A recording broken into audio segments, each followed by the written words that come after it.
अस्सलाम वालेकुम, कैसे हैं आप लोग। मैं सर। अब हम नोट टेकिंग के ऊपर नेक्स्ट लेक्चर रिकॉर्ड कर रहे हैं। लास्ट टाइम हमने पढ़ा था कि नोट टेकिंग क्या होती है, नोट मेकिंग क्या है, और उसके बाद हमने नोट टेकिंग और नोट मेकिंग की सिमिलरिटीज़ देखी थी और डिफरेंसेस देखे थे। नोट टेकिंग और नोट मेकिंग के जो डिफरेंसेस हमने देखे थे वो भी थोड़े और चलेंगे।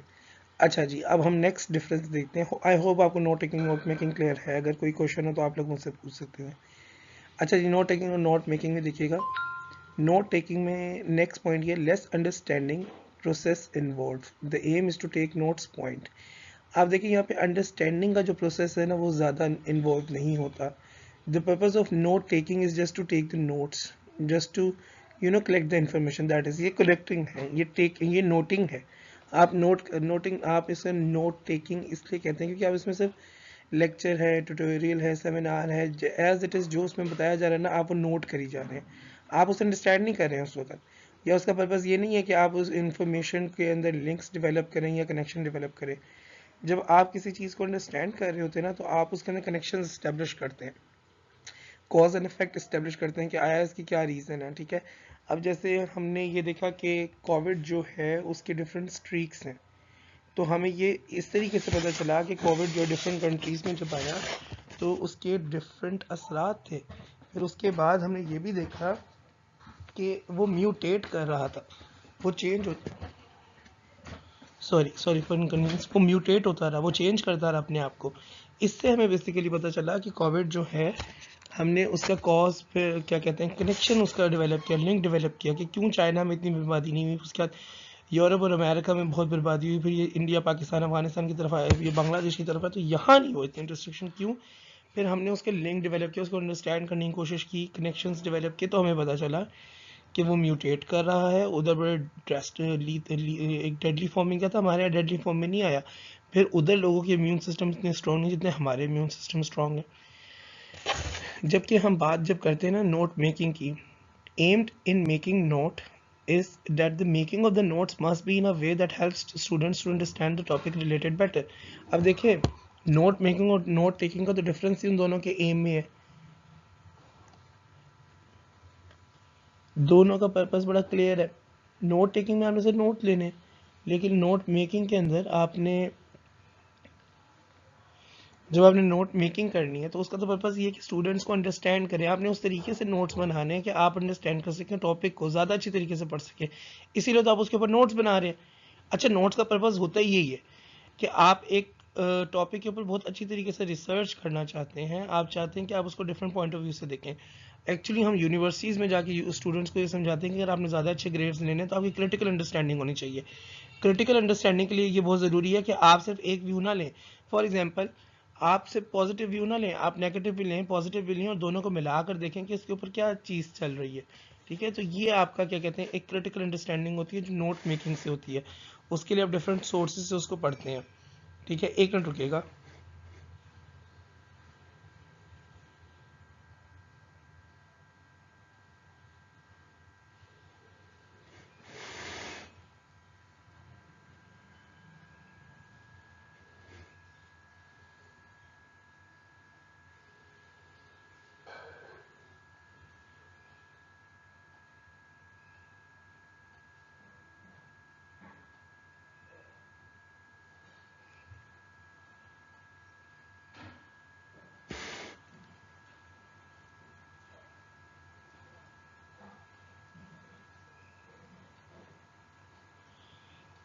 अच्छा जी, अब मेरे जहन में इसमें एक वो आया एग्जांपल, ये आई है, sorry for the delay. Example मेरे जहन में एकदम वो आई कि अब जैसे मैंने फैमिली प्लानिंग के ऊपर रिसर्च की थी। नोट टेकिंग ये है कि हमारे सर ने हमें फैमिली प्लानिंग के टॉपिक के ऊपर बताया, जो कि मैं वैसे आपको एग्जांपल में बता रहा हूँ कि सर ने बताया ये फैमिली प्लानिंग है। ठीक है, तो ये नोट टेकिंग है जो सर ने बताया, मैंने एज इट इज़ लिख लिया। अब मैंने फैमिली प्लानिंग के ऊपर ली थी असाइनमेंट, और असाइनमेंट में मैंने ये पर्सपेक्टिव लिया था कि क्या इस्लाम फैमिली प्लानिंग की इजाज़त देता है कि नहीं देता। तो उसके लिए जाके मैं उलमा कराम से मिला, डिफरेंट लाइब्रेरीज में गया, स्कॉलर से मिला, और डिफरेंट व्यू पॉइंट्स लिए उनसे। तो ये नोट मेकिंग है कि फिर मैंने जो पूरी असाइनमेंट बनाई ना उसमें सारे पॉइंट ऑफ व्यूज़ को ऐड किया और अंडरस्टैंड करने की कोशिश की कि क्या इस्लाम इजाज़त देता है कि नहीं देता। This is note making. Okay, points और नोट्स वर रीराइट या रीरिटन होना चाहिए, were rewritten in full form. Points given by sources are taken straightly. जो भी पॉइंट्स आपको सोर्सेज से मिलते हैं, लेक्चर से मिल रहे हैं, ट्यूटोरियल से मिल रहे हैं, सेमिनार से मिल रहे हैं, आप उनको एज इट इज़ लिख लेते हैं, आप उसमें चेंजेस नहीं करते। और जो पॉइंट्स और नोट्स जब री रिटर्न दोबारा लिखे जाते हैं ना, तो वो फुल फॉर्म में लिख लिए जाते हैं।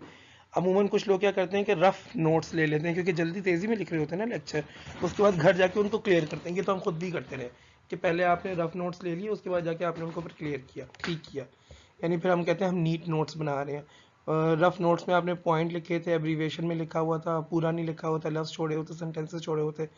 आपने जब क्लीन नोट सही बनाए तो उसमें जाके आपने एज इट इज़ नोट किया, आपने सेंटेंसेस को सही तरीके से लिखा, आपने पूरे सेंटेंसेस लिखे और आपने एक क्या कहते हैं नीट शक्ल उनको दे दी। ठीक है, अब नेक्स्ट देखिएगा, इसका डिफरेंस नोट मेकिंग से क्या है। Making notes are often in short form, comprises only the main point और keywords that may help the study process. आप जब नोट्स बनाते हैं ना डिफरेंट सोर्सेज से, तो वो आप शॉर्ट फॉर्म में बनाते हैं। उसका पर्पज़ यही होता है कि आप सिर्फ गाइडेंस ले लें, उससे हासिल करने जो रेलिवेंट इन्फॉर्मेशन है वो आपको मिल जाए। फिर एक आपकी अंडरस्टैंडिंग डेवलप हो जो उस टॉपिक के ऊपर, जो टॉपिक भी आप रिसर्च कर रहे हैं। जैसे मुझे याद है फैमिली प्लानिंग पर मुझे कोई 5-6 अहादीस मिल गई थी डिफरेंट सोर्सेज से, और 5-6 हक में मिल गई थी, और इससे ज़्यादा ही थोड़ी सी थी जो खिलाफ जा रही थी। लेकिन एक उन दोनों को मिला कर ना आप मिडिल पॉइंट लेते हैं, तो वो भी अंडरस्टैंडिंग करके वो बनाया था। वो मेरे एक तरह के नोट्स थे।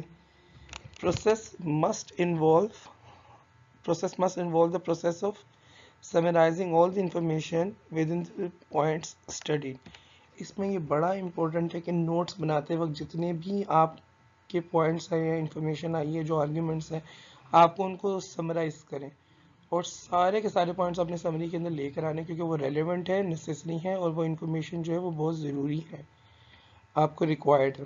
ठीक है, नेक्स्ट देखते हैं जी, नोट टेकिंग, नोट मेकिंग। अभी भी थोड़े डिफरेंसेस चल रहे हैं। देखिए, नोट टेकिंग और नोट मेकिंग पे तो वैसे एक बहुत बड़ा क्वेश्चन बन सकता है आपको, ये क्वेश्चन देने की बजाय कि what is note taking and note making, how would you what are the similarities and dissimilarities, differences between note making and note taking। आपको तो सिंपल एक क्वेश्चन ये दे दिया जो differentiate between note taking and note making, describe in detail और differentiate in detail, तो ये तो आप अच्छा खासा क्वेश्चन यहीं पे बन जाता है। अब देखिएगा, taking notes only gives the early configuration for the whole topic. जब आप नोट्स लेते हैं ना, तो जो पूरा टॉपिक है ना, उसके बारे में आपको एक कॉन्फ़िगरेशन मिल जाती है। कॉन्फ़िगरेशन होती है फॉर्मेशन की, उसकी तरतीब कैसी है, उसकी शेप कैसी है, उसका स्ट्रक्चर कैसा है। तो जब आप नोट्स बनाते हैं ना, तो आप बेसिकली सारा कुछ एज इट इज़ उसी पैटर्न पे रखते हैं, तो आपको एक उसका जो स्ट्रक्चर है ना, उसके बारे में इंफॉर्मेशन मिल जाती है। ऐसा चाहे वहाँ पे अंडरस्टैंडिंग नहीं कोई कर रहे हैं। Making notes should be able to help student, to helps नहीं हो सकता, टू हेल्प होता है, टू के बाद आपकी फर्स्ट फॉर्म आती है, ऐसा नहीं लगता। To help students in captures its, in capturing होना चाहिए, in capturing its main points, main key points होना चाहिए था। ठीक है, अब जब हम नोट्स बनाते हैं ना, तो उसका पर्पज़ ये है कि स्टूडेंट्स जो मेन पॉइंट्स है ना, वो अपने जहन में रख लें। जैसे मैंने आपको एग्जांपल दी थी ना कि कुछ एग्जाम से पहले बच्चे जो है ना, वो वन पेपर नोट्स बनाते हैं। वन पेपर नोट्स क्या होते हैं कि आप बस उसके मेन पॉइंट्स पढ़ लेते हैं, हेडिंग्स बना लेते हैं, फैक्ट्स वगैरह होते हैं ना उसके अंदर मौजूद होते हैं, आपने लिखे होते हैं, ताकि आप एग्जाम से एक रात पहले जब पढ़ें तो आप कुछ भूल ना जाए। तो ये नोट मेकिंग का मेन पर्पज़ ये होता है कि आप स्टूडेंट्स को मेन पॉइंट्स जो है वो प्रोवाइड करते हैं। मेन पॉइंट के बेसिस पे आप लोग खुद ही वो आर्ग्यूमेंट आगे डेवलप कर लेते हैं, लिख लेते हैं। नेक्स्ट पॉइंट लिखेगा, overall structure can not be show clearly as it's still in complex form. आप ओवरऑल स्ट्रक्चर नहीं दिखा सकते क्योंकि वो कॉम्प्लेक्स फॉर्म में होता है। आपने एब्रीविएशन में लिखा होता है, शॉर्ट लिखा होता है, सेंटेंसेस पूरे नहीं होते, पॉइंट फॉर्म में आपने लिखा होता है। जैसे हमने पीछे देखा था ना, पॉइंट फॉर्म में कैसे लिखते हैं, पॉइंट्स बनाए होते हैं जैसे, तो उस फॉर्म में लिखा होता है, सेंटेंसेस क्लियर नहीं होते, तो वो बड़ा कॉम्प्लेक्स एक फॉर्म बनी होती है। तो you can not show this to anyone, आप वो किसी को दिखा नहीं सकते एज एन ऑर्गेनाइज पर्सन। ये नहीं कि आप दोस्तों में शेयर कर सकते हैं, दूसरे को दिखा सकते हैं, टीचर को अपने नोट्स दिखा सकते हैं, बट वो ये कह रहे हैं कि आप उसको ये नहीं कह सकते कि ऑर्गेनाइज फॉर्म में कोई चीज़ आपके पास मौजूद है। Showing off the overall structure of a specific subject. अब वो देखो ना, यहाँ पर एक स्पेसिफिक सब्जेक्ट की एक आपकी ना ओवरऑल स्ट्रक्चर बन जाता है। यहाँ तो नोट टेकिंग हो रही है, एक ही टॉपिक के ऊपर आप सारी बात करें, उस टॉपिक के ऊपर स्ट्रक्चर जरूर है, लेकिन आपने वो बड़ा हैफेजर्ड लिखा है, अनऑर्गेनाइज है, it's not having a proper format और स्ट्रक्चर। बट यहाँ पर आपने नोट मेकिंग किया, आराम से बैठ के डिफरेंट सोर्सेज को पढ़ा, बुक पढ़ी, जर्नल पढ़े, आर्टिकल पढ़े, नेट में चले गए, डिफरेंट वेबसाइट्स पे आपने देखा है। तो आपने अब जब नोट्स बना लिए ना, तो आप उसको एक स्ट्रक्चर देते हैं और स्पेसिफिक टॉपिक के ऊपर लिख रहे हैं। यहाँ पे जो नोट मेकिंग है, हाँ जी, नोट टेकिंग के अंदर ये भी हो सकता है ना, टीचर ने कुछ अपनी बातें घर की बताई, आपने वो भी लिख ली। टीचर ने कुछ वैसे बताया कि नोट टेकिंग होती कैसे है। एक लेक्चर टीचर कोविड के बारे में आपको इन्फॉर्मेशन दे रहे हैं, आपको किसी डिजीज़ के बारे में इन्फॉर्मेशन दे रहे हैं, तो उसके साथ बात करते करते उन्होंने आपको पर्सनल एक्सपीरियंसेस अपने बताना शुरू कर दिया, आपने वो भी सारे लिख लिए। तो ये स्ट्रक्चर यूनिफाइड नहीं है। लेकिन यहाँ पर आप एक टॉपिक के ऊपर ही बात करो, यहाँ पे आप इररिलेवेंट चीज़ें नहीं लिखते ना बात करते हैं। तो यहाँ पे जो स्ट्रक्चर बनेगा ना, वो एक स्पेसिफिक सब्जेक्ट के ऊपर ही स्ट्रक्चर बनेगा, और वो स्पेसिफिक स्ट्रक्चर वही है जो आप रीडिंग कर रहे हैं। अच्छा जी, notes are made by sources. Only handmade can be applied since the time occurred can be limited. अब नॉर्मली जो नोट्स होते हैं ना, वो हैंडमेड होते हैं, जैसे आप लोग पीपीटीज के ऊपर अपने बना रही होती हैं, और नोट्स जो है ना वो सोर्सेज से लिए जाते हैं, आर मेड बाय सोर्सेज। कुछ सोर्सेज ही बना रहे होते हैं नोट्स। जैसे स्टूडेंट्स जो हैं वो क्या कहते हैं, स्टूडेंट्स जो हैं वो सोर्स हैं इस वक्त, वही बनाएंगे नोट्स। फिर हैंडमेड होते हैं, आपने इनको नोट करना होता है। ज़्यादातर ये हैंडमेड होते हैं। अब लोग ना वर्ड्स पे भी नोट लेने लगे हैं, लेकिन ज़्यादातर प्रेफर तो नोट्स के लिए आज भी हैंडमेड ही होता है। ज़्यादातर बच्चे खुद ही नोट्स बनाते हैं, ठीक है, क्योंकि टाइम बड़ा शॉर्ट होता है, तो आप लोग खुद ही बना के नोट्स रखते हैं, और ये ज़्यादा बेहतर होता है कि आपको अंडरस्टैंड करने में भी ईजी हो जाता है। Constructed by the learner themselves, whether by handmade or in computer type form। अब देखो ये जो होते हैं ना, ये कंप्यूटर टाइप फॉर्म में भी होते हैं और ये हैंडमेड भी होते हैं। मैं आपको बात फिर बता दूं, नोट टेकिंग कंप्यूटर पे भी हो सकती है। मेरे सामने बैठ के मेरे क्लास फेलोज होते थे, वो ना कंप्यूटर के ऊपर वो नोट्स बना रहे होते थे, ठीक है, पैड के ऊपर बना रहे थे, तो मोबाइल के ऊपर उन्होंने नोट वाला रखा हुआ, उस पर बना रहे होते हैं। पर ज़्यादातर प्रेफरेबली नोट टेकिंग जो है ना, वो हैंडमेड ही होती है। अलबत्ता नोट मेकिंग जो होती है ना, वो आपकी हैंडमेड होती है। ज़्यादातर ये भी लोग इस तरह बनाते हैं, लेकिन ये कंप्यूटर फॉर्म में भी बहुत ज़्यादा होती है। आप देखें ना, इंटरनेट के ऊपर आपके नोट्स अवेलेबल हैं। आपके लोग क्या करते हैं, टीचर्स वगैरह जो इंस्टीट्यूशंस हैं, वो नोट्स बनाते हैं, बच्चों को जो नोट्स सप्लाई करते हैं, यूनिवर्सिटीज़ में जो नोट्स दिए जाते हैं, वो सारे आपके ज़्यादातर कंप्यूटराइज्ड होते हैं, वर्ड पर बनाए जाते हैं, और वहाँ से फिर उसके बाद उनकी फ़ोटोकॉपी करा दी जाती है, ठीक है। Often in a most creative form, so that the correlation to the brain ability in storing the facts become smooth. ज़्यादातर आप देखिएगा जो नोट्स हैं ना, ये बहुत ज़्यादा क्रिएटिव तरीके से बनाया जाता है, ताकि आपका ब्रेन के अंदर एबिलिटी हो कि वो फैक्ट्स को स्टोर कर ले। आप देखें ना, फॉर एग्जांपल हम जब पढ़ते हैं स्लाइड से, आपने देखा कि यहाँ पर बहुत ज़्यादा पिक्चर्स बहुत ज़्यादा होती हैं। पिक्चर्स इसलिए होती हैं क्योंकि इमेजेस जो है ना, हमारा माइंड जो है ना, वो इमेजेस में सोचता है। इंसान जैसे इमेज अगर आप सोच, आप अभी देख लें, प्रैक्टिस कर लें। अगर मैं आपसे कहूँ कि मारो किसी को, तो आपके जहन में किसी को मारने का इमेज, यानी दो बंदे लड़ रहे हैं और कोई मार रहा है, उसका इमेज एकदम बन जाएगा, या अम्मी का मार खाने का इमेज बन जाएगा। तो ये एक इमेज क्रिएशन होती है। माइंड इमेज को बहुत जल्दी कैप्चर करता है। अगर मैं आपसे कोई वर्ड कहता हूँ जो कि जिसका इमेज नहीं बनता, तो आप उसे कैप्चर करने में थोड़ा टाइम लगेगा, आप नहीं कर पाएंगे टाइम कैप्चर। जैसे मत मारो, अब मत का जो है ना, नहीं का मतलब कोई इमेज नहीं है, तो आपके जहन में इसका कोई इमेज नहीं बनता। तो आप ये जो नोट्स बनाते हैं ना, बड़े क्रिएटिव फॉर्म में बनाते हैं, चार्ट्स बनाते हैं, ग्राफ्स बनाते हैं, टेबल्स बनाते हैं, बड़े इस तरीके से बनाते हैं कि अगले के जहन में बैठ जाए, क्योंकि माइंड मैपिंग और क्रिएटिव अंदाज में और ख़ास तौर पे इमेजेस से किया जाए ना, तो इंसान का जो माइंड है ना, उसकी ब्रेन की एबिलिटी ज़्यादा अच्छी है कि वो स्टोर करे फैक्ट्स को। इसलिए हम अमूमन इन वेज में नोट्स को बनाते हैं। चलें आगे देखते हैं।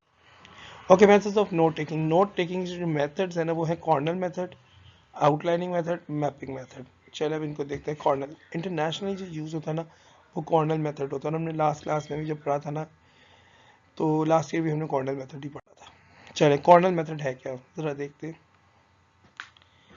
The Gordon method provides a systematic format for condensing and organizing notes without laborious recopying। Cornell method में होता है क्या कि लिबरस रीकॉपिंग, यानी आप मजदूरों की तरह काम करने लगे हों, इस तरह नोट्स नहीं लिए जाते। एक सिस्टमेटिक फॉर्मेट है फॉर कंडेंसिंग, ताकि आप चीज़ों को कंडेंस करें, शॉर्ट करें, और ऑर्गेनाइजिंग, और ऑर्गेनाइज भी हो। ये ना हो कि शॉर्ट किया हो तो ऑर्गेनाइज ही ना हो, या ऑर्गेनाइज करें तो वो शॉर्ट ही ना हो। प्रिसाइज एग्जैक्ट इन्फॉर्मेशन निकालने के लिए कॉर्नल मेथड यूज़ किया जाता है, और इसमें कोई लिबरस आपने रिकॉपिंग नहीं करनी होती। After writing the notes in the main space, use the left-hand space to label each idea and detail with a keyword or clue। Corner method में क्या होता है कि आप मेन पॉइंट्स जो होते हैं ना, वो एक स्पेस आपको प्रोवाइड की जाती है। फॉर एग्जांपल वो राइट साइड पे, आप वो सारे पॉइंट्स वहाँ लिख लें, उसके साथ लेफ्ट साइड पे जो स्पेस है ना, उधर आप उनको लेबल करें उन आइडियाज़ को, कि ये क्लू दें। जिससे आपको पता हो कि ये इन्फॉर्मेशन क्या है। आपने एक इन्फॉर्मेशन राइट साइड पे सारी लिखी है और आप लेफ्ट साइड में बस आप इतना लिख लें डेफिनेशन, तो आपको ये पता चल जाएगा कि सारी की सारी जो है ना, ये जो इन्फॉर्मेशन है ये डेफिनेशन है, ठीक है। फिर आप इसी तरीके से अगर लेफ्ट साइड राइट साइड पे लिखते हैं जी के there are different streaks of coronavirus COVID-19. It spreads from touch. It also spreads from flu. It spreads on different materials as well. ठीक है, तो अब आप इसके बारे में क्या कर सकते हैं। अब ये इन्फॉर्मेशन आप सारी दे रहे हैं इस बारे में कि कोरोना वायरस किस किस तरीके से स्प्रेड करता है। ये एयर से भी करता है, टच से भी करता है, ये सरफेस जो डिफरेंट है उनसे भी कर जाता है, मेटल से भी कर जाता है। तो ये आप बता रहे हैं कि इन इन सोर्सेज से कोरोना वायरस जो स्प्रेड कर सकता है। ये आपने सारी इन्फॉर्मेशन जो एक तरफ दी है राइट साइड पे। अब लेफ्ट साइड पे आप इसके क्लू दे दें, सोर्सेज ऑफ कोरोना वायरस। तो इस तरीके से कोऑर्डिनेट मेथड यूज करके आप चीज़ों को रिमाइंड कर सकते हैं, रिमेंबर कर सकते हैं। इट मीन्स आप नोट ले सकते हैं। अच्छा, प्रोसीजर देखिएगा आप। Rule your paper with a 2.5 inch margin on the left, leaving a 6 inch area on the right in which to make notes. अब ये आप करते हैं किस तरीके से, आप लेफ्ट साइड जो है ना, ये लेफ्ट साइड वहाँ पे 2.5 का मार्जिन छोड़ देते हैं। 2.5 फॉर एग्जाम्पल 2.5 का इतना बड़ा ये मार्जिन छोड़ दिया आपने, ये लाइन लगा दी, 2.5 का मार्जिन छोड़ दिया। और बाकी जो ये on the left leaving 6 punch area, ये राइट में आपने ना 6 इंच का एरिया है। फॉर एग्जांपल यहाँ था ना, यहाँ से लेकर आपने यहाँ तक का छोड़ दिया। अब यहाँ पे हम नोट्स बनाएंगे और यहाँ क्लूज देंगे। During class take down information in the 6 inch area. अब लेक्चर ले रहे हैं, अब लेक्चर में आपने नोट टेकिंग मेकिंग करनी है, तो आपने नोट टेकिंग करनी है, तो आप क्या करेंगे कि आप 6 इंच का जो एरिया है ना, उसके अंदर जो भी पॉइंट्स आपने लिखने हैं वो आप लिखना शुरू कर देंगे। अच्छा, ये बेसिकली अननोइंगली हम लोगों ने किया हुआ है, हमने बहुत दफ़ा नोट टेकिंग कॉर्नल मेथड से ही की है, जो हम लोग करते हैं। When the instructor moves to a new point skip a few lines. जब आपने एक पॉइंट लिख लिया, इंस्ट्रक्टर नेक्स्ट पॉइंट की तरफ जा रहा है, तो कुछ लाइंस स्किप करें, फिर अगले पॉइंट पे चले जाएं। After class complete phrases and sentences as much as possible. अब देखिए, आपने सारा पॉइंट फॉर्म में लिखा है, ये आपके रफ नोट्स हैं। अब क्लास के बाद क्या हो सकता है कि आप उसे एक खास नीट फॉर्म में लाने के लिए क्या कर सकते हैं कि आपने जितने भी फ्रेजेस लिखे थे, वर्ड्स लिखे थे शॉर्ट, जैसे इंपॉर्टेंस ऑफ टाइम है, IMP डॉट ऑफ टाइम लिखकर आप निकल गए थे और बीच के लफ्ज खा गए आपने, सेंटेंसेस पूरे नहीं लिखे, अब उन सारों का पूरा कर लें। नेक्स्ट देखिएगा जी, for every significant bit of information write a clue in the left margin. अब आप जो इन्फॉर्मेशन इधर लिख रहे हैं ना, कोई इन्फॉर्मेशन आपको पता लगता है कि बड़ी इंपॉर्टेंट है, जैसे मैंने आपको एग्जांपल दी, कुरान पाक पढ़ते हुए कोई चीज़ हमें इंपॉर्टेंट लगती है, इन्फॉर्मेशन आयत, तो हम वहाँ फोल्ड कर देते हैं ताकि नेक्स्ट टाइम हम उसको रिविजिट कर सकें। तो आपने उसके ऊपर एक क्लू जो है ना वो लेफ्ट साइड पे लिख लेना है। This is how you will work. एक मिनट, तो थोड़ा सा ब्रेक लीजिएगा, मुझे बोलने में मसला हो रहा है, थोड़ा सा ब्रेक लीजिए।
अस्सलाम वालेकुम, कैसे हैं? मैंने देख लिया अपना टाइम टेबल, टाइम ये भी बता दूं कि कौन कौन से डेज में नहीं है।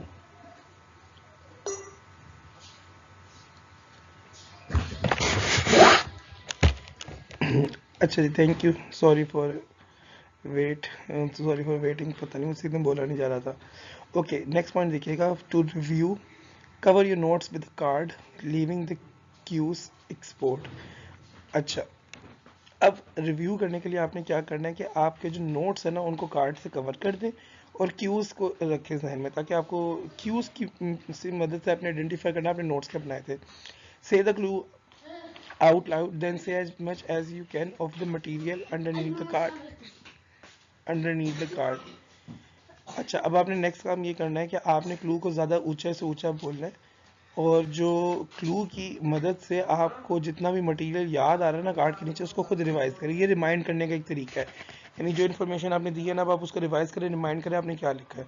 ठीक है, when you have said as much as you can, move the card and see if what you said matches what is written. If you can say it, you know it. अब ये देखें ना, ये तरीका बेसिकली ये remember करने का भी तरीका है। अब आपने उसके बाद क्या करते हैं, कार्ड को हटाना और चेक करना है जो भी आप बात कर रहे थे क्या वही वाली बात लिखी हुई भी है। अगर तो वो मैच कर जाता है ना, तो इसका मतलब आपको बिल्कुल सही तरीके से याद हो गया। तो ये एक तरीका है कि नोट लिए जाए, नोट टेकिंग नोट मेकिंग की जाए और उसको फिर याद भी रखा जाए।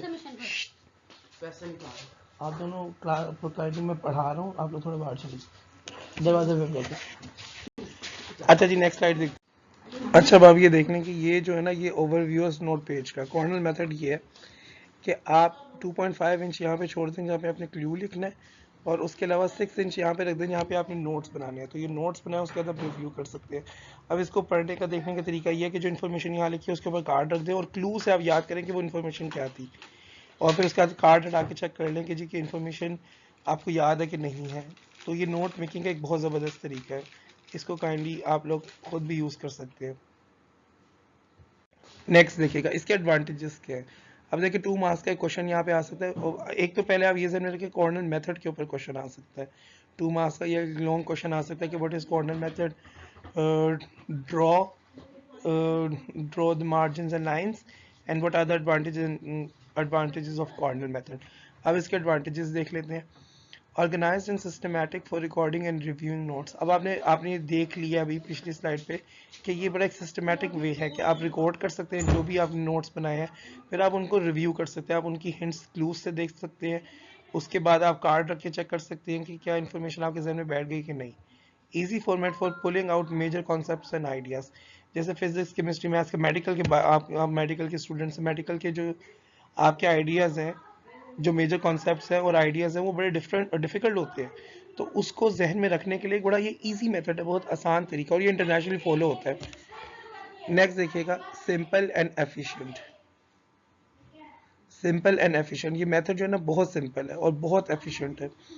आप इजीली इस मेथड को कर सकते हैं। इसमें कोई ऐसा आपने देखा कि कोई आपको एक्सपेंसिव नहीं है, कॉम्प्लेक्स नहीं है, समझने में मुश्किल नहीं होती, सिंपल बस मार्जिन लाइन्स लगाएं और शुरू कर दो। मैं आपसे कह रहा था हम बचपन से करते आ रहे हैं, अगर आप याद करें तो हम लोगों ने बहुत किया है। फिर सेव्स टाइम्स एंड एफर्ट्स, ज़्यादातर अगर आप गौर से देखें तो ये टाइम को भी सेव करता है और आपके एफर्ट को भी बहुत ज़्यादा सेव करता है। सिंपल है, लाइन लगाएं, एक तरफ आप लोग जितनी इन्फॉर्मेशन है उसको लिखना शुरू करें, दूसरी तरफ आप क्लूज को लिखना शुरू कर दें, तो ईजिली आपके नोट्स बनते रहते हैं, उसको आप रेफर भी कर सकते हैं और उससे आप इन्फॉर्मेशन को ट्रैक भी कर सकते हैं, याद भी कर सकते हैं जब आपको ज़रूरत हो। तो ये एक बड़ा आसान तरीका है। होपफुली आपको वहाँ तक समझ आ गया होगा। हम नेक्स्ट मेथड की तरफ आते हैं। जो नेक्स्ट मेथड है ना, वो है आउटलाइनिंग मेथड। इसमें अब आप क्या करेंगे, डैश और intended outlining is usually best except for some science classes such as physics और मैथ्स। ये आउटलाइनिंग, और इसको डैश मेथड भी, इंटेंडेड आउटलाइनिंग मेथड भी कहा जाता है। ये जो मेथड है ना, डैश और इंटेंडेड आउटलाइनिंग मेथड, ये यूजुअली बहुत अच्छा है तकरीबन ऑलमोस्ट ऑल सब्जेक्ट्स के लिए, सिवाय फिजिक्स और मैथ्स के। The information which is most general begins at the left with each more specific group of facts intended with spaces to the right. जो सबसे जनरल इंफॉर्मेशन है ना, वो आप लेफ्ट से स्टार्ट करते हैं और वहाँ से आप जाते हैं आहिस्ता आहिस्ता राइट की तरफ, स्पेसिफिक इंफॉर्मेशन की तरफ। यानी आप ये डिडक्टिव मेथड जैसे होता है ना कि जनरल से स्पेसिफिक की तरफ जाते हैं, आप इसमें भी जनरल से स्पेसिफिक की तरफ ही जा रहे हैं, लेकिन यहाँ पे आप इंफॉर्मेशन को जनरल से स्पेसिफिक कर रहे हैं। The relationships between the different parts is carried out through indenting. ये जो रिलेशनशिप होते हैं ना, जो डिफरेंट पार्ट्स के दरमियान में होता है, आप उसे इंडेंट करके, इंडेंट क्या होता है, इंडेंट का मतलब होता है आप स्पेसेस देते हैं, उसको आप इन स्पेसेस कर करके आप जाहिर करते हैं।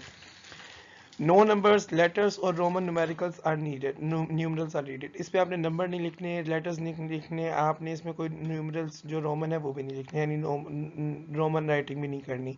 अभी इसका एक आगे हम खाका देखेंगे जिसमें आपको ज़्यादा अच्छी तरीके से मेथड क्लियर हो जाएगा। अच्छा जी, इसका प्रोसीजर क्या है।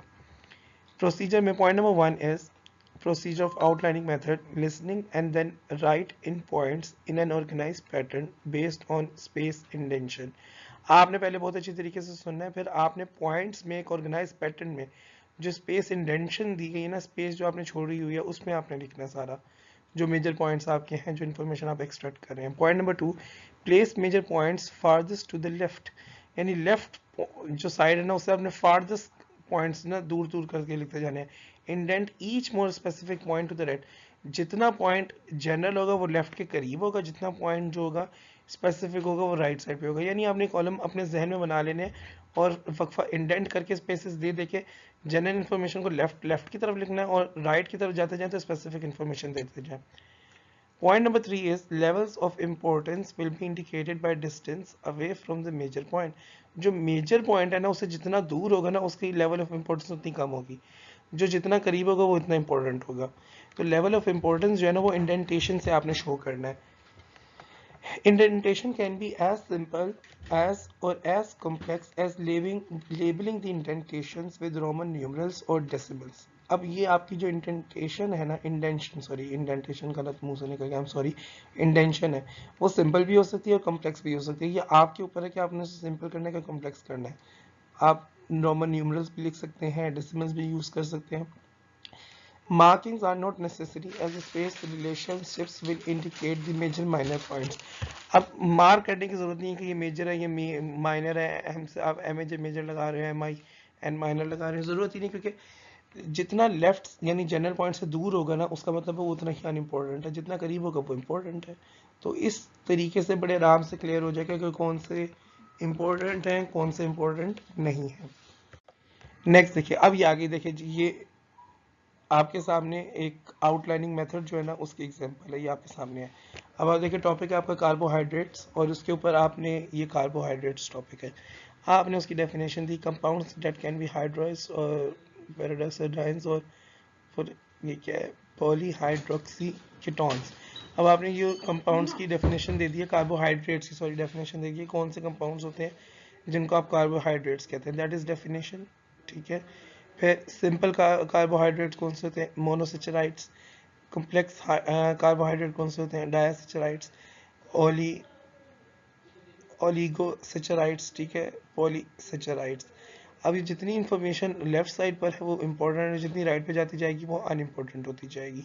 तो इस तरीके से आपने इंफॉर्मेशन आउटलाइनिंग मेथड में देनी है। नेक्स्ट देखते हैं इसके एडवांटेजेस क्या है। Well organise system if done right, अगर आप इसे सही तरीके से करते हैं ना तो बड़ा ही ऑर्गेनाइज सिस्टम है, क्योंकि आपको पता चल जाएगा कि लेफ्ट साइड पे जितनी इन्फॉर्मेशन और जितनी जनरल इन्फॉर्मेशन वो सारी की सारी इंपॉर्टेंट है, जितनी इन्फॉर्मेशन राइट साइड पर जाती जा रही है वो इन्फॉर्मेशन स्पेसिफिक है और दूसरा वो ज़रा अनइम्पोर्टेंट है। फिर पॉइंट नंबर 2 इसका देखिएगा, outlining records content as well as relationship. आप इसमें ना सिर्फ रिकॉर्ड्स को आउटलाइन करेंगे बल्कि आप रिलेशनशिप को भी कर सकते हैं। जो हमने इससे पहले कॉर्नल मेथड देखा था उसमें हम रिलेशनशिप और कनेक्शंस को नहीं देख रहे थे, हम उसमें पॉइंट्स ले रहे थे और क्लूज दे रहे थे, so that was a very straightforward method. But here the advantages are like आप उसके रिलेशनशिप को भी कर सकते हैं। जनरल स्पेसिफिक है वो जो इंडेंटेशन स्पेस है, स्पेस में आप रिकॉर्ड कर सकते हैं कि क्या लिंक्स हैं क्या कनेक्शंस हैं, ठीक है। नेक्स्ट पॉइंट देखिएगा, it also reduces editing and is easy to review by turning main points into questions. आपकी तो एडिटिंग इसमें बड़ी कम हो जाती है क्योंकि आपने ऑलरेडी बहुत ज़्यादा ऑर्गेनाइज करके इसमें डेफिनेशन है जैसे वो लिख दी है, जो जनरल इन्फॉर्मेशन थी वो एक तरफ लेफ्ट पे लिखी है, राइट पर आपने स्पेसिफिक इन्फॉर्मेशन लिखी है, तो आपको एडिटिंग करने की जरूरत नहीं है। एडिटिंग हम अभी आगे पूरा पढ़ेंगे। एडिटिंग के अंदर आपने ग्रामर देखना होता है, स्पेलिंग देखनी होती है, आप एडिटिंग के अंदर क्या कहते हैं पॉइंट्स देखते हैं कि इरेलेवेंट और अननेसेसरी तो नहीं, आप उनको बाहर निकाल देते हैं। तो ये सारा कुछ जो है ना आपको एडिटिंग में करना पड़ता है, लेकिन यहाँ पे तो आपने वैसे इतनी ऑर्गेनाइज इन्फॉर्मेशन दी हुई है कि आपको एडिट ही नहीं करना पड़ेगा। And is easy to review by turning main points into questions. आप रिव्यू भी बड़े आराम से कर सकते हैं, कैसे, आपके जो क्वेश्चंस है ना मेन पॉइंट्स आप उनको क्वेश्चन बना दें, वो क्वेश्चन बन जाते हैं तो वो आपके वो मेन पॉइंट्स हैं। तो इस तरीके से बड़े आराम से आप इस मेथड के थ्रू जो इन्फॉर्मेशन ले रहे हैं आप उसे कलेक्ट कर सकते हैं। एडिटिंग करने की जरूरत भी नहीं है, आप मेन पॉइंट्स को क्वेश्चन में टर्न करते हो तो आप रिव्यू कर लेंगे। मेन पॉइंट को आप क्वेश्चन में टर्न करेंगे तो रिव्यू में आसानी कैसे होगी ये बताइएगा जरा।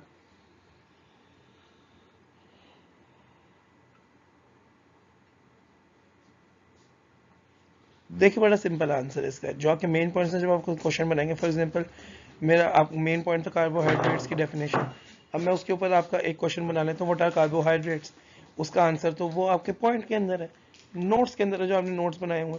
तो इस तरीके से जो मेन पॉइंट्स हैं जब आप उनको ही क्या कहते हैं क्वेश्चंस बनाएंगे ना, तो बहुत आसानी से आप उनको रिव्यू कर सकते हैं, चेक कर सकते हैं उनके आंसर्स को, क्या आया वही आंसर है जो बन रहा है। और जब आप देखेंगे कि वही आंसर आपको नोट्स में पहले बना हुआ मिलेगा, तो इसका मतलब आपके नोट्स बड़े ऑर्गेनाइज बने हुए। नेक्स्ट मेथड की तरफ चलते हैं, ये लास्ट मेथड है, इसको कहते हैं mapping method. Mapping is a method that uses comprehension, concentration skills, and evolves in a note-taking form which relates each factor idea to every other factor idea. अब mapping जो है ना बेसिकली मेथड के तौर पे comprehension और concentration skills के लिए इस्तेमाल होना शुरू हुआ था, लेकिन आहिस्ता आहिस्ता ये क्या कहते हैं नोट टेकिंग मेथड के अंदर भी यूज होने लग गया। अब इसके अंदर क्या होता है कि जो भी आपके फैक्ट्स और आइडियाज है ना, आप उनको दूसरे फैक्ट्स और आइडियाज के साथ कनेक्ट करते हैं और चेक करते हैं।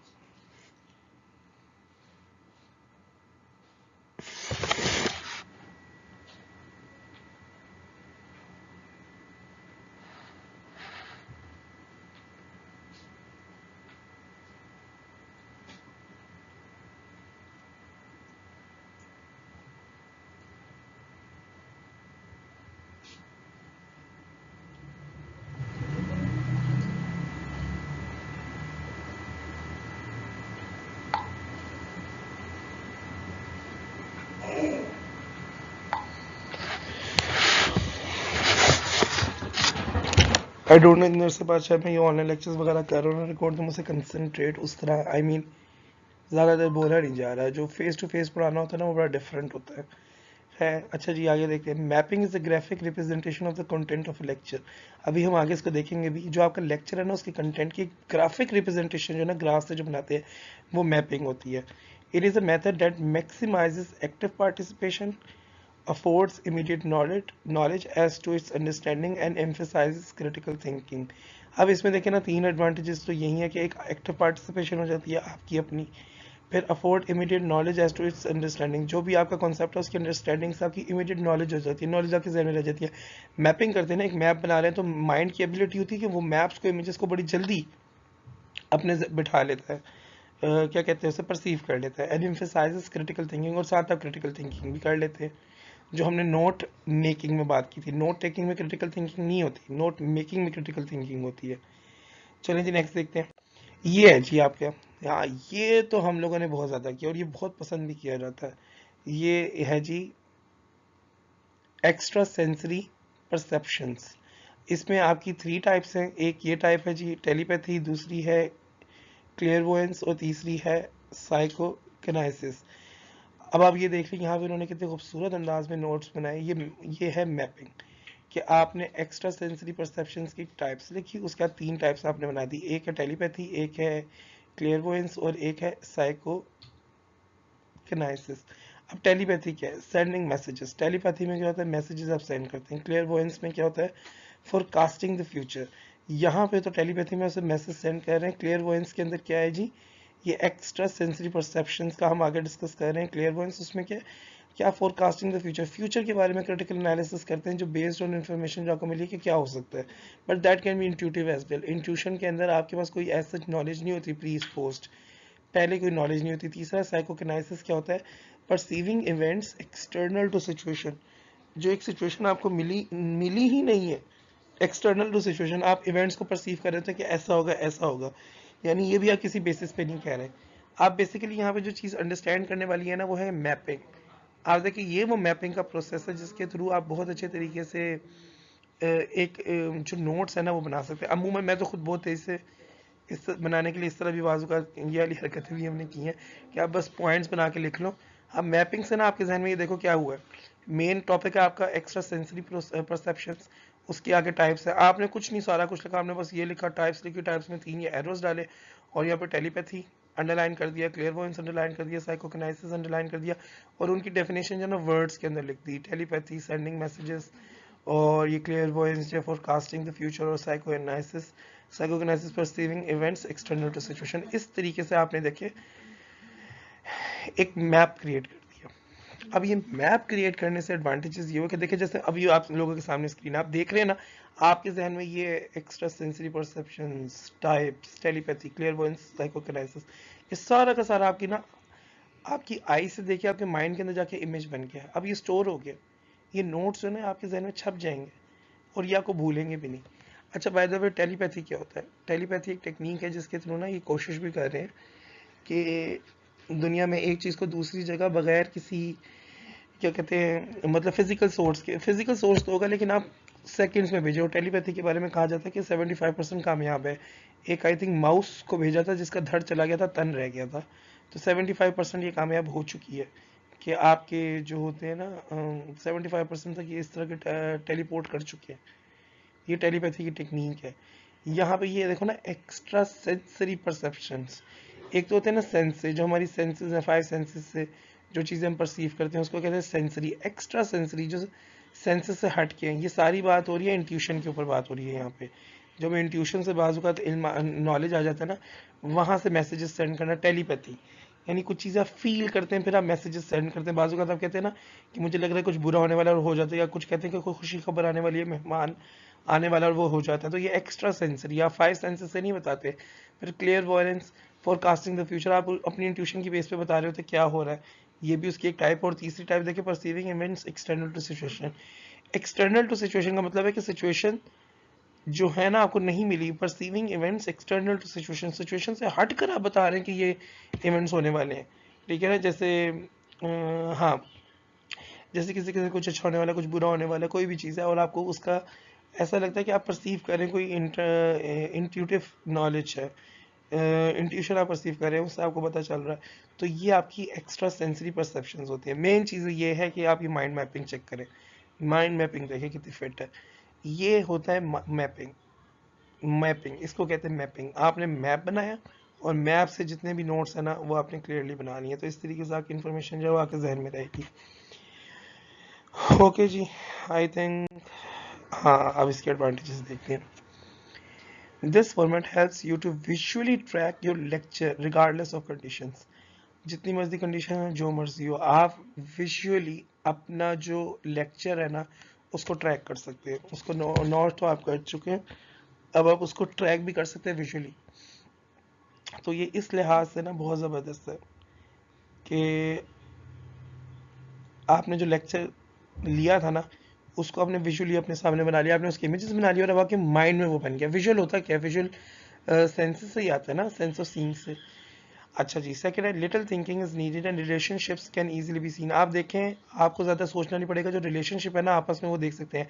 वो एक्स्ट्रा सेंसरी परसेप्शन का रिलेशन, एक्स्ट्रा सेंसरी परसेप्शन का रिलेशन टेलीपैथी से क्या था? वो ये था कि टाइप्स, आपको पढ़ते साथ ही पता चल गया एक्स्ट्रा सेंसरी परसेप्शन टाइप्स, और इसमें थी टेलीपैथी कि जो टेलीपैथी है वो टाइप है एक्स्ट्रा सेंसरी परसेप्शन की। तो ये रिलेशनशिप जो है ना they can be easily understood ये मैपिंग से। नेक्स्ट है it is also easy to edit your notes by adding numbers, marks and colour coding. आप नंबर ऐड कर सकते हैं, यानी 1 2 3 नंबर लगा दिए, उसके अलावा कुछ मार्क्स लगा सकते हैं, टिक लगा दिए, जैसे कलर आप कर सकते हैं, किसी को रेड कर दें, किसी को ब्लू, किसी को पर्पल। तो इस तरह की चीज़ों से आप बड़े आराम से इनको एडिट भी कर सकते हैं, ठीक है। नेक्स्ट देखिएगा, review will call for you to restructure thought processes which will force you to check understanding. अच्छा, रिव्यू में ये होगा कि आपने वो जो थॉट प्रोसेसेस था ना सारे को चेक करना है, आपने याद करना है और आपने देखना है कि आपकी अंडरस्टैंडिंग बिल्कुल ठीक है कि नहीं है। जैसे अब आपने देखे ना शॉर्ट फॉर्म में लिखा होता है टेलीपैथी के सेंडिंग मैसेजेस है, तो अब आपने उसे चेक करना है कि सर ने इसके अलावा भी कुछ बताया था, तो आप उसको लिख सकते हैं वहाँ पे, कोई कनेक्शन कोई आपको याद आ जाए तो वो भी आप वहाँ पे ऐड कर सकते हैं। नेक्स्ट देखिएगा जी, नेक्स्ट पॉइंट है review bye covering lines for memory drill and relationship. अच्छा हाँ, ये रिव्यू करने का तरीका, ठीक है ठीक है। एक रिव्यू करने का तरीका ऊपर वाला ये भी है, वो ये भी कहना चाह रहे हैं review will call for your restructure thought process which will force you to check understanding. यानी आप उसको कवर कर लें और उसका रिव्यू करें कि क्या आपको वो स्ट्रक्चर याद है जो आपने बनाया था। एक्स्ट्रा सेंसरी परसेप्शंस, उसके बाद वो है जी टाइप्स, और उसके बाद टेलीपैथी और बाकी टाइप्स हैं। इसी तरीके से रिव्यू करें, review bye covering lines for memory drill and relationship. अगर आप ये चेक करना चाहते हैं कि आपको याद है और उनके रिलेशनशिप आपके जहन में है कि नहीं है, तो आप उनको कवर कर दें, कवर करके उनको याद करें, थोड़ा थोड़ा हटा के देख सकते हैं, ताकि ये भी आपको याद करने की टेक्निक है। मुझे तो याद, हम बचपन में इस तरह की चीज़ें करते थे। ओके, नेक्स्ट है main points can be written on flash और note cards and pieced together into a table और large structure at a later date. आप क्या कर सकते हैं, इसके मेन पॉइंट्स लेकर आप मैं वो बात कर रहा था ना आपसे, वो क्या कहते हैं, स्टिकी नोट्स पे आप लोग क्या कर सकते हैं, फ्लैश कार्ड्स या नोट कार्ड्स रख लें, उसके ऊपर दोबारा लिखें, उसके बाद एक दोबारा सा बड़ा स्ट्रक्चर बना के रख लें जिससे आपको याद करने में आसानी हो जाए। नॉर्मली जो है ना स्टिकी नोट्स बहुत ज़्यादा चलते हैं, मैंने तो खुद भी थोड़े बहुत यूज़ किए हैं। इंटरनेशनली तो स्टिकी नोट्स बहुत ज़्यादा चलते हैं। आप नॉवेल्स पे, आप स्टोरीज़ पे, आप अपनी बुक्स पे, जर्नल आर्टिकल्स जो भी आप पढ़ रहे हैं उसके स्टिकी नोट्स लगा लें, और कोई एक्स्ट्रा इन्फॉर्मेशन आपने लिखनी है लिख लें, कोई स्ट्रक्चर लिखना चाहते हैं, कोई चीज़ याद करने वाली लिखना चाहते हैं तो आप उस पर लिख सकते हैं। तो ये it is one of the best ways to understand things. This is all. I hope lecture आपको समझ आया होगा। अगर कोई कन्फ्यूजन हो, कोई मसला, तो ज़रूर क्वेश्चन कीजिएगा। अपना ख्याल रखिएगा। अस्सलाम वालेकुम।